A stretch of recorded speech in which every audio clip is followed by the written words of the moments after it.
Hey, everybody, and welcome back to another edition of the Press Enterprise High School Football Video Podcast.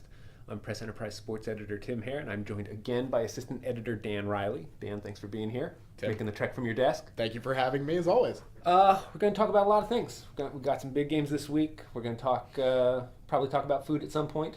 Yeah, why wouldn't we? Right.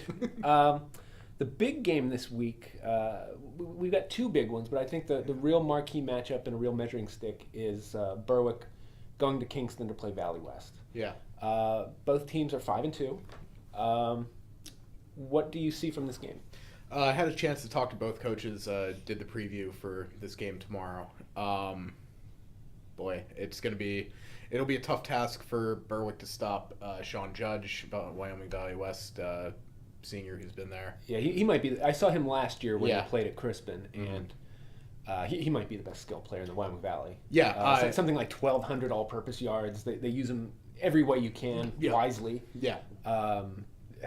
He was a headache last year, and I doubt he's any easier to stop. He's not. Berwick coach Frank Sheptok not only said that he thinks that he's the best in the WVC, but he feels he's probably the best in the district, and it's tough to argue with that. I mean, he's clearly I don't think I've ever had a chance to see Sean play in person, but he's a force to be reckoned with. So, I mean, it's going to be a challenge there for Berwick. Now, Berwick's a tough team to get a gauge on because they started the year with 2 shutouts. They were outscoring teams, 86-0. Mm-hmm. And one of those games, so Dallas is a little down this year, but Yes. the first win against Hazleton was particularly impressive.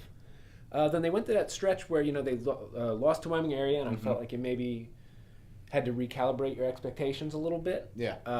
They struggled with Crestwood. They lost to Selinsgrove. They had that stretch where the offense just wasn't getting points on the board. Yeah. And then they explode. Yeah. They score 63 points, Right. the highest point total since 99. Yeah. I don't think anyone expects them to put up 60 against Valley West, but can they go score for score with the Spartans?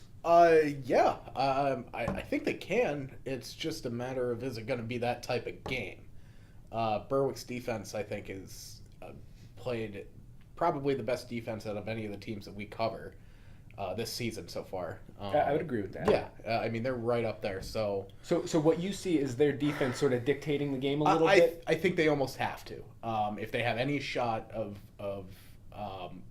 when you talk about the offense and the inconsistency that was there, the one thing that has been there for Berwick all season has been its defense. So if they can, make a stand and make their presence known against Judge, that's going to make things a little more difficult for Wyoming Valley West. Now the Spartans do have a lot of different skill players that are very talented.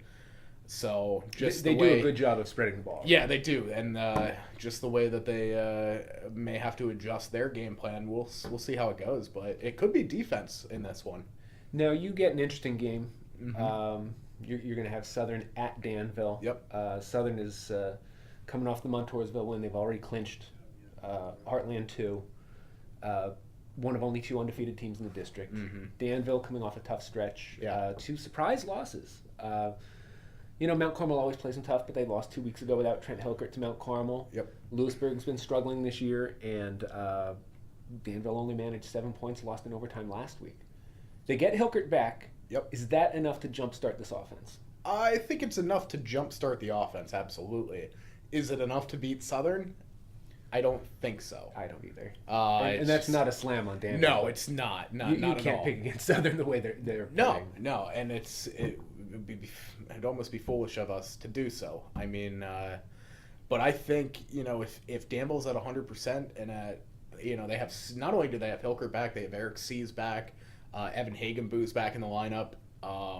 So that to me. Yeah, and that's an overlooked factor, getting Hagenboo back. Yeah, I saw them in the opener. Yep. I was very impressed with him. Yeah, he's a great defensive player. A lot of pressure on the quarterback with their Yeah. front 3. Yes, right. Which is a nice luxury to have. Yeah, when you can open those things up for the linebackers in Danville's defense, I mean, right. that keeps them in games and where they need to be. So this game is a little bit. Just getting Hilkert back, I think there's a little bit of an unknown how competitive Danville will be. If you had to guess a score, what do you see as a final? I think I said earlier in the week something like 42-21 Southern. Could be a little closer, maybe 42-28. But I could see Danville, finally being able to get some more points on the board other than the last 2 weeks. Yeah, and you talk about teams that play defense in our area. Mm-hmm. Danville's in that conversation. They might be, if Berwick's the best defensive team, Danville might be the second best. Absolutely. I still don't think anyone holds, not in District 4 anyway, holds Southern to less than 5 touchdowns. Going to be tough. Yeah, going to be tough. And you have to remember, that's a Southern team too that hasn't probably, have they had to play all 4 quarters other than the Montoursville game? Most of the majority of those players, no. So they have the advantage of being a lot healthier than some of these teams like Danville that lack depth. So that's probably another factor too. Now, a very interesting game for Bloomsburg this week. Mm-hmm. Bloom has a pretty rough stretch to finish the year. They're right on the cusp of a playoff berth. They're 9th in an 8-team field right now, but they finish with Loyal Sock this week, and that's always a test. Yeah.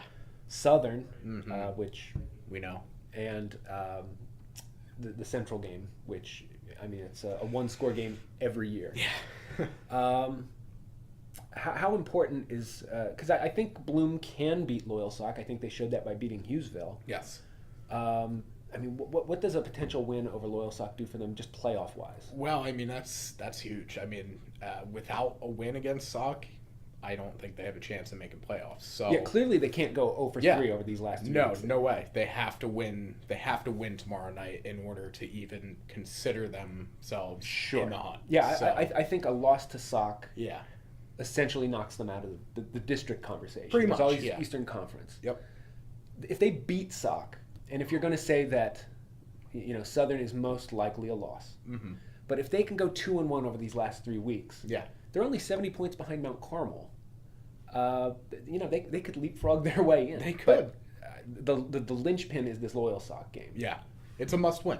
I like what Bloom's doing on defense, though. They're not big. I mean, we talked about that this week, that their linemen, they have one lineman bigger than me. You're not that big. I'm not a big man. You're tall, You're but right. your But stature is not. Yeah, no one wants me run blocking for them. No. I'd play you at safety though, probably. I was a high school tight end. Okay. I was on the line. Corner, safety. I'm almost 40. I don't know if I have the speed for corner anymore. Fair enough. What do you see as a score from Bloom Loyal Sock? Oh boy.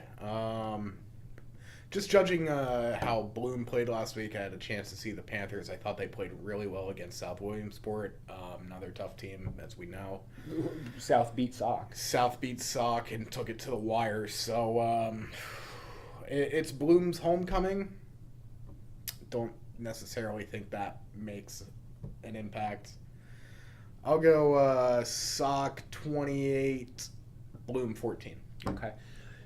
If you would have asked me 4 weeks ago, I would have said Sock 35-7. You talk about adjusting expectations on teams as the season goes on, and just that, not just the win over Hughesville, but the fact that they were in that game with South. It's a one-score game. Bloom, didn't do a lot on offense, but they did enough to make South sweat. Yeah. I'm still picking Sock, but I think it's a one-score game. I think Bloom has enough weapons on offense that they can hit a few plays, maybe not sustain drives, but just hit on a few things. Maybe something in the neighborhood of 28-21. Yeah, and the interesting thing about Bloom is it still seems like new coach Kevin Seabrook is figuring out where he wants to put players in the offense, and he's still trying some different things. Right, they do have weapons. Yeah, they've got about 4 or 5 kids who can play at running back. Sure, it's just you have a matter of Darius figuring Green. out what the best combination of those players are. I think even if they do lose this week, they have a lot of young. It's a young team. Yeah, not a lot of seniors starting, and I think this is a team we're looking at as a playoff team in 2017. I could see it. Yeah. I have to tell you, a little peek behind the curtain here. We got Chinese food. We did. Right before we recorded. Oh, man. We needed it. And I was faced with a difficult choice. I had like a cinder block of fried rice, and I was like, do I eat this? I was already full.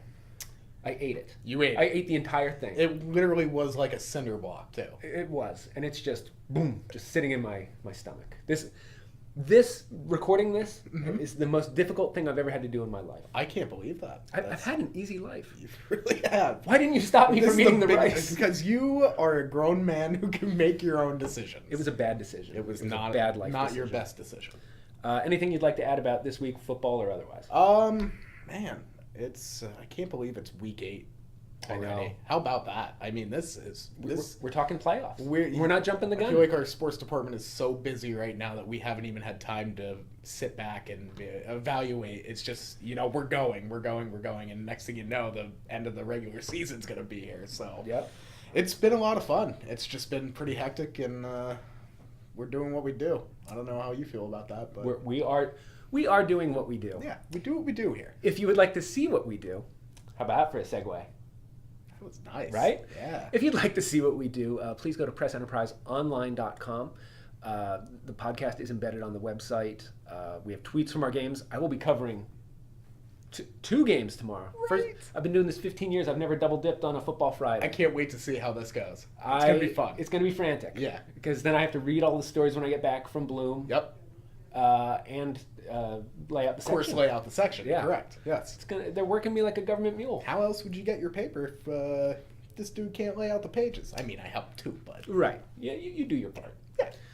But if you would like to see what we're doing, please go to pressenterpriseonline.com. Like I said, we're going to be tweeting from the games. We have quarterly updates on all the games. A lot of good content there. Or you could just check out the actual paper. Go out, buy a copy. It's costs less than a cup of coffee. Yeah. Don't be cheap. I love coffee. Me too. I need another cup. Yeah, me too. All right. I feel like that was a productive day of recording. But for Dan Reilly, I am Press Enterprise Sports Editor Tim Hare, and we will see you next week.